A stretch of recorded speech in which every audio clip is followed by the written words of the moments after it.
I was 17, it was a very good year. Shima 33 is the name of this channel. Small-town girls and soft summer nights. SHIMA.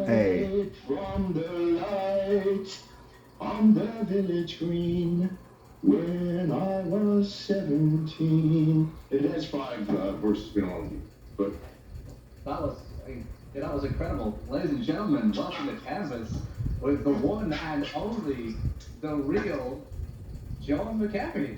And how do you know that John McAfee actually has 6 doubles who are through cosmetic surgery and other things virtual.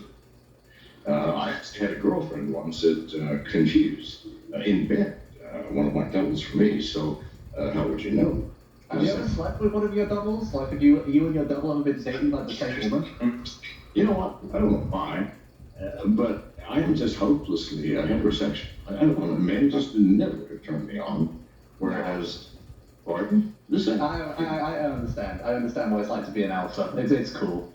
And dude, because I've been in prison more times as I can count. Even there, here, like Guatemala, I actually was only in for 45 days, but in Guatemala and much of the third world, if you have money, you can have prostitutes come and sleep with you in your cell.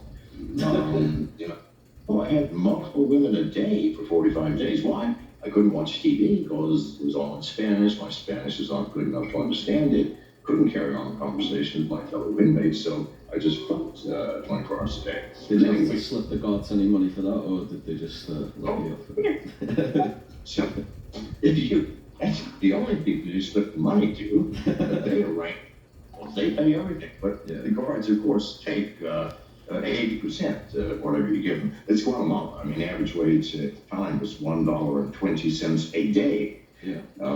And you get a hooker for, I have no idea. I've never tried on my own in Guatemala, but for $200, I could get anything I wanted for a couple of days.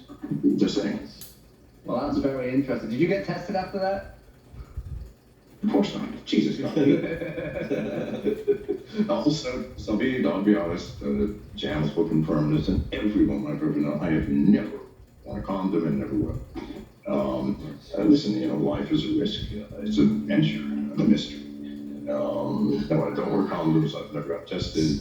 I mean, who knows what I had. So I presume you won't be taking the Bill Gates Mark of the Beast vaccine anytime soon? Well, here's why. I mean, vaccines take years to test fully. I'm not gonna shoot up something that just popped out of some resource lab without testing. Well, I mean, unless it's a psychedelic or some kind of pathogen like the Chinese vaccines. I guess I will take that. Yeah, I'm with you on that one, buddy. You and me both. I'm sorry? You and me both. We need to get some sort of condo in the Manilas and just, take that new fucking Chinese hallucinogen. If I'm going to take a fucking risk by shooting something up, I damn well better get high from it. Okay, that's all I'm saying. Absolutely, man. Absolutely. So, what do you think of the conspiracy that this vaccine and this virus was already manufactured sort of years in the past?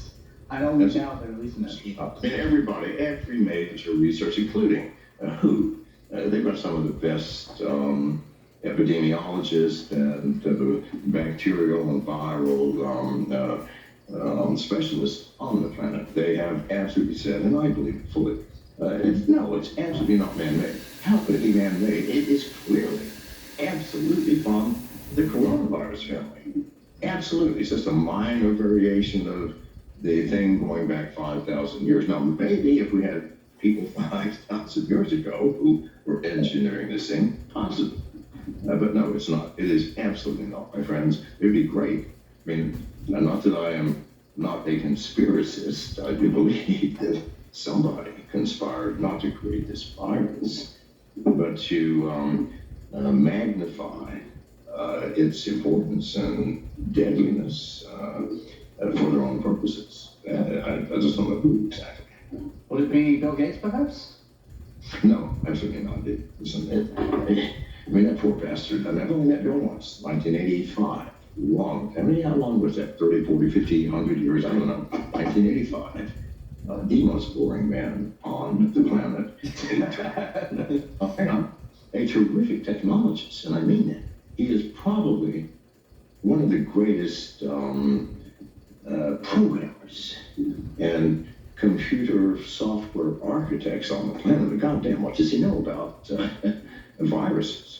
I at least know from my own background. Why did my product claim 80% of the world antivirus market?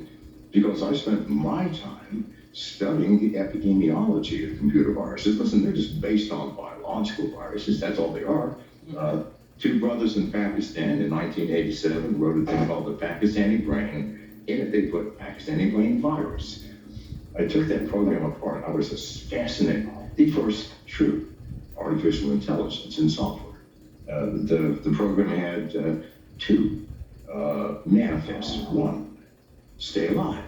Two, propagate. What the fuck is that?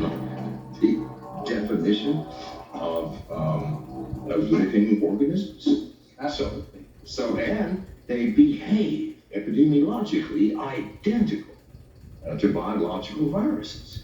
So why did I succeed? Because I paid more attention to the epidemiology of them than anything else. Why? They were coming out at a rate of 20 a day. Each one of them took 5 to 10 programmers a week to take apart. So I could not afford to take them all apart. So the first thing I did is I gave them to a team and said, you tell me two things. Number one, how fast does it spread? And number two, what damage does it do? And based on that, I ignored 90% of them because I knew that in the wild, they would not be a problem. So everybody who tested antivirus software in a real-world environment, mine came out on top. Why? Everybody else is trying to do them all. And they're doing a piss-poor job on all of them. I was doing only 10% of them, but they were the 10% that I knew would do some serious fucking damage, and therefore, I always won. It's the same thing now. The coronavirus is doing no fucking damage. I mean, shit. Oh my God, it's killed a quarter of a million people in the world. Now, if you look at that, as the news goes, staggering numbers. Is it? That's totally stupid, people. There's 7.8 billion people on this planet. That is one death for 100,000 people. Do you realize how trivial that is? Do you know how many the flu kills? They killed last year 630,000. What about diarrhea? Pathogenic diarrhea passed from human to human through contact. 3.5 million. Look this up, people. I mean, please, this is a nothing. So if I were doing antivirus, quote, lockdowns, this would be the bottom of the fucking list. I would do number one, diarrhea. We got a lockdown because of diarrhea. You contact people, listen, it kills 3 million people a year. Or Who do you think stands to benefit from the coronavirus? I was going to ask actually, John, given your position, like, what do you think the like intention is here? Like, what do you think is happening exactly? okay, who benefits? Who benefits? Number one, the mainstream media. Now they think, oh, we're losing money. Well, of course you are. But in the long term, you want to be gods of finance. Why? How do you measure the value of a media company? It's eyeballs, number of eyeballs, divided by 2, of course, for every person, times how much time